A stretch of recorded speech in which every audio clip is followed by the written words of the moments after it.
Chapter 7. Seer stones. Therefore, thus saith the Lord God, Behold, I lay in Zion for a foundation, a stone, a tried stone, a precious cornerstone, a sure foundation. Isaiah 28:16. Joseph Smith was not the only seer in his day. Contrary to the general consensus, there were many seer stones being used to see things. Some were used for treasure hunting or for finding lost articles or missing people. I would like to know, volunteer Elder Hawks, WHY. So many stories have been told about Joseph Smith being a GOLD digger and having spent years searching for buried treasure. For more than 100 miles from here I have been shown holes in the earth where, it is said, Joseph dug for hidden treasure. Do you know how these silly stories originated? It was a popular fancy, replied the president, FOR, people in that day to be seeking buried treasure, hoping to become suddenly wealthy by locating such deposits by means of PEEP stone gazers that abounded in this region in the days of Joseph Smith.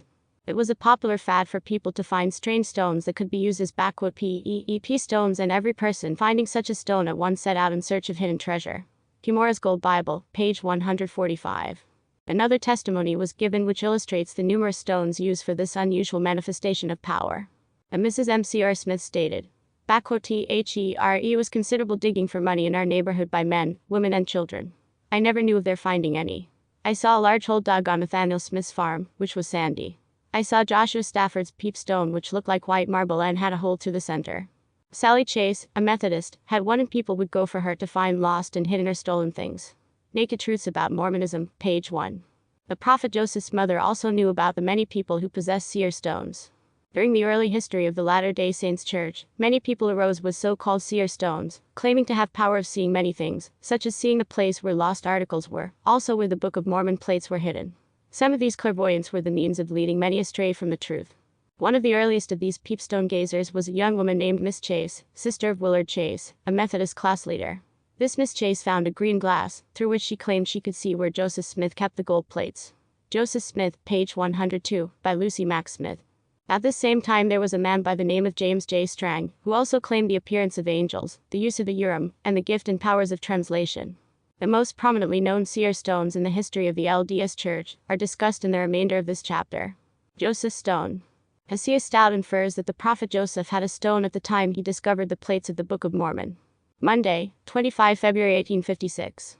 President Young exhibited the seer stone with which the prophet Joseph discovered the plates of the Book of Mormon to the regents this evening. It is said to be a siliceous granite, dark color, almost black with light-colored stripes, somewhat resembling petrified poplar or cottonwood bark. It was about the size but not the shape of a hen's egg. Hosea Stout, 2593. 1. H. Roberts also gave this description of the prophet's seer stone. The seer stone referred to here was a chocolate-colored, somewhat egg-shaped stone which the prophet found while digging a well in company with his brother Hiram, for Mr. Clark Chase, near Palmyra, New York. It possessed the qualities of Urim and Thummim, since by means of it, as described above, as well as by means of the interpreters found with the Nephite record, Joseph was able to translate the characters engraven on the plates. Comprehensive History of the Church, Vol. 1, page 129. One item mentioned by President Woodruff about the private dedicatory services at Manti is of more than passing interest. BEFORE leaving, he writes, I consecrated upon the altar the seer stone that Joseph Smith found by revelation some 30 feet under the earth, and carried by him through life. This is the very seer stone that the prophet Joseph Smith used part of the time when translating the Book of Mormon, the one he took from a well he was digging with his brother Hiram, near Palmyra, for Mr. Clark Chase. CHC 6230. A statement has been made that the Urim and Thummim was on the altar in the Manti Temple when that building was dedicated. The Urim and Thummim so spoken of, however, was the seer stone which was in the possession of the prophet Joseph Smith in early days. This seer stone is now in the possession of the Church. Doctrines of Salvation, 3225. The Seer stones. Another unusual set of seer stones was described by Wandle Mace.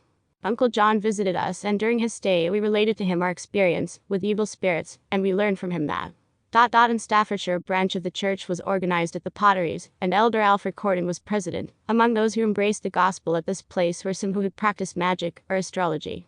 They had books which had been handed down for many generations. They also had 2 stones, about the size of goose eggs. They were rough, uncouth-looking stones. One end was flattened so they could be placed on a table.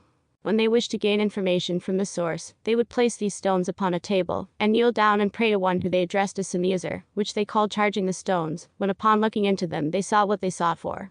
For instance, a young woman, whose sister joined the church and emigrated to Nauvoo, not hearing from her, became very anxious, and to learn something about her, went to one of these astrologers, or magicians, to inquire if her sister was well or something about her.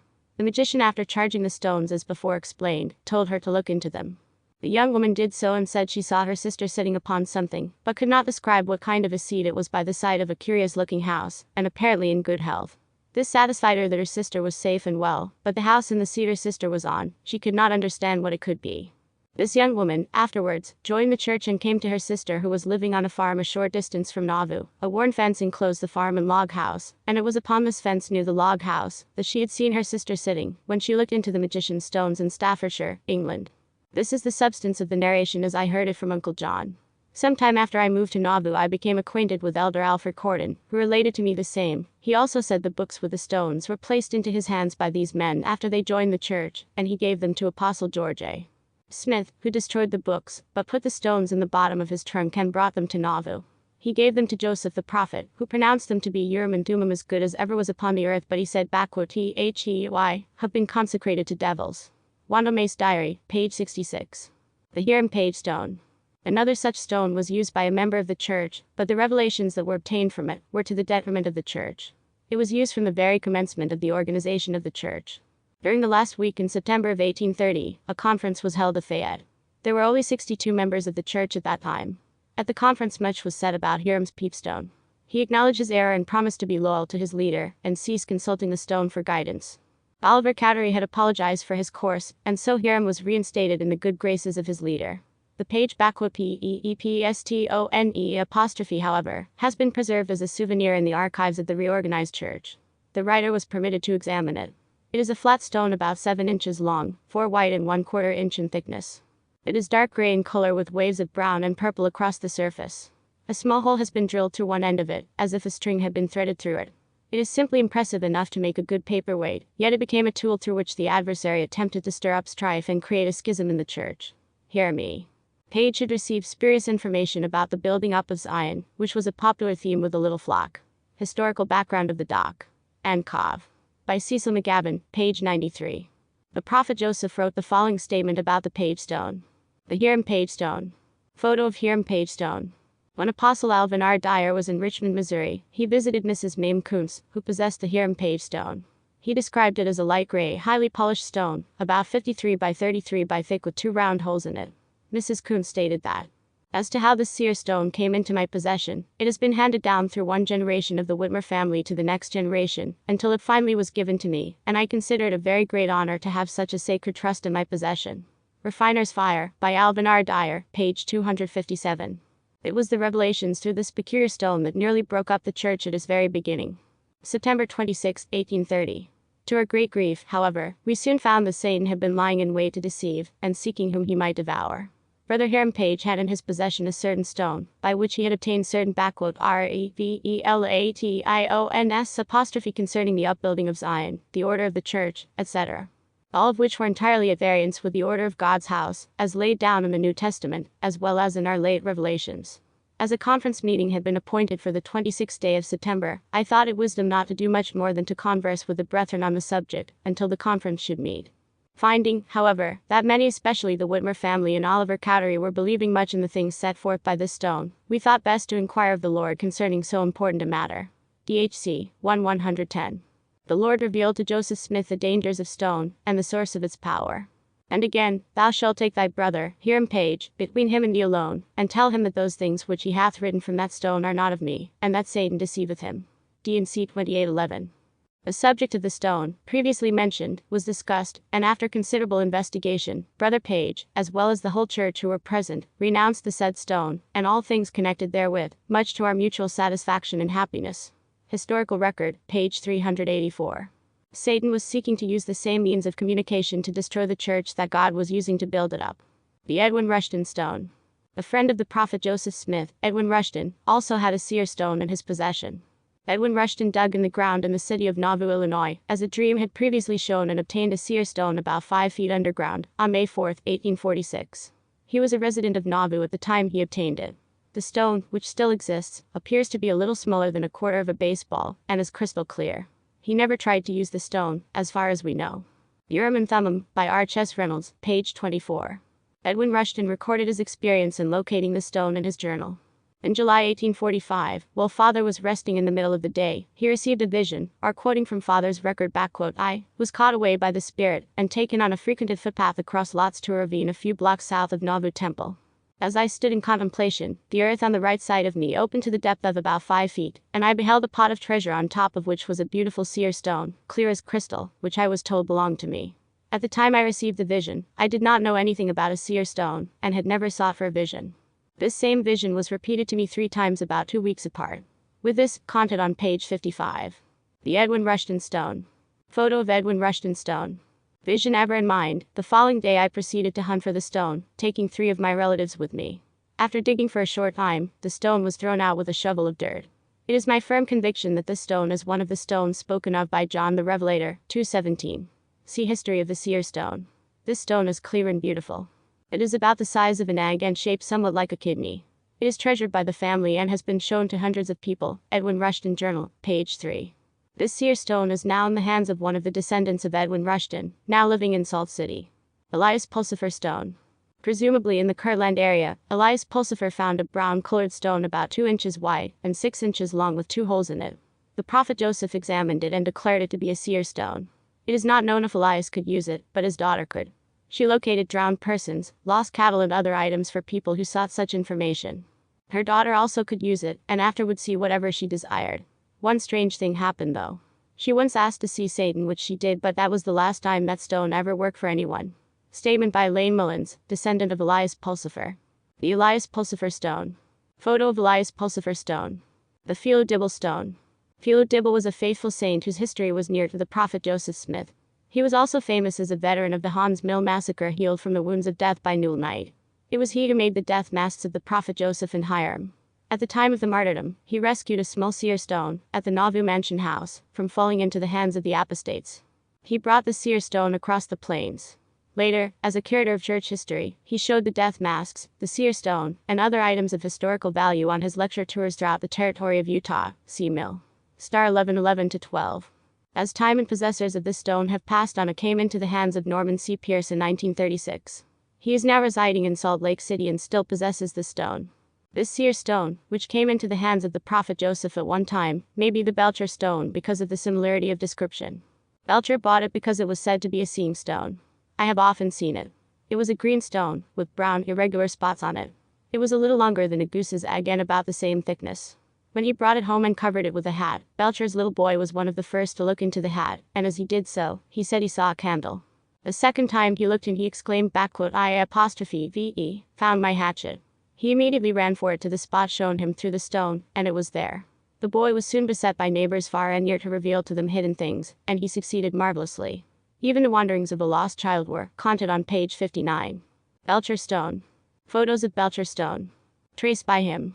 The distracted parents came to him 3 times for directions, and in each case found signs that the child had been in the places he designated, but at last it was found starved to death. Cumorah's Gold Bible, page 147. The William Tidd and Other Stones. About the year 1857, William Tidd, some 10 or 12 years old, was sent by President Daniel H. Wells from Salt Lake City to me at Parowan for a home, as he and his stepmother could not agree. So I took him in and he lived with me until he was quite a man. He was quite a good man. He was born a natural seer. He was the best hand to look in a seer stone that I was ever acquainted with. I believe the Lord overruled his coming to me, I having the knowledge of the science of seer stones, and being somewhat gifted in knowing one when I saw it. I used to find many, and William could tell by looking in it who that stone was for, and I would give that stone to the one he said it was for, and they would see in them. I yet remember 2 men's names, Isaac Grundy and James Rollins. They both could see in their stones when they got them, and if they were strangers he could describe the persons, but could not tell their names.